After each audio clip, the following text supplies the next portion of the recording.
আমি না সচরাচর আমার শাশুড়ি মাকে কোনো কাজের কথা বলি না, কিন্তু আমার নিজের মাকে আমি কাজের কথা বলিও, এবং কি মা যদি কোনো কাজের কথা বলে প্রয়োজনে এটাও বলে আমি করতে পারবো না, ঠিক আছে, কিন্তু শাশুড়ি মাকে এরকম কখনো বলাও যায় না, আবার শাশুড়ি মাকে কাজের কথা বলা যায় না, তো বলবে ছেলের বউ আমাকে দিয়ে কাজ করেছে, এমনিতেই তো ছেলের বউর কত গন্ধ কত দোষ। তো তবুও আজকে একটু হাতে সময় খুব কম ছিল, তাই শাশুড়ি মাকে বলছিলাম মা একটু এই কচুর ডাঁটিগুলো কেটে দেবে, বলে ঠিক আছে, বলে কী করবে, বলে ভাজা করবো, আর এই কচুর ডাঁটিগুলো আরও কোনো দিনও খাইনি, আজকে প্রথম খাবে, ঠিক আছে, এর আগেও একদিন খেয়েছিল, আমিই করেছিলাম। তো মা কেটে দিচ্ছিল, বলে কি আমার শীত দ্বারা ব্যথা করছে, অর্ধেক আমি কেটেছি অর্ধেক শাশুড়ি মা কেটেছে, তারপরে ওগুলো এক গামলা হয়েছে, বড় গামলাতে, তো একটু নুন দিয়ে ভাপ দিয়ে ভালো করে হাতে চটকে, বরমশাইকে বলেছিলাম চটকে দিতে, চটকে দিল,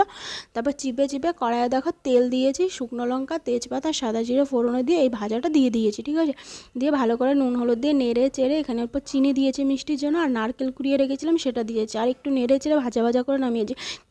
এটা খেতে দুর্দান্ত হয়েছিল।